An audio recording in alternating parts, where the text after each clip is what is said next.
ಪ್ರಥಮಂ ಶೈಲಪುತ್ರಿ ಚ ದ್ವಿತೀಯಂ ಬ್ರಹ್ಮಚಾರಿಣಿ ತೃತೀಯಂ ಚಂದ್ರಘಟ ಇತಿ.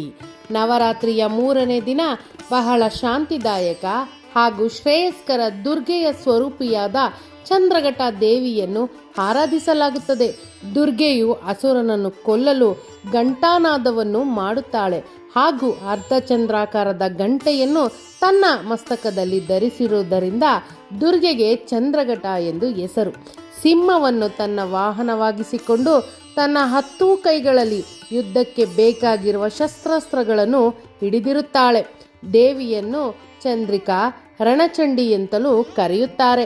ಪಾರ್ವತಿ ದೇವಿಯು 2ನೇ ಅವತಾರವಾದ ಬ್ರಹ್ಮಚಾರಿಣಿಯ ರೂಪದಲ್ಲಿ ಕಠಿಣವಾದ ತಪಸ್ಸನ್ನು ಮಾಡಿ ಶಿವನನ್ನು ಮದುವೆಯಾಗುವಲ್ಲಿ ಸಫಲರಾಗಿರುತ್ತಾಳೆ.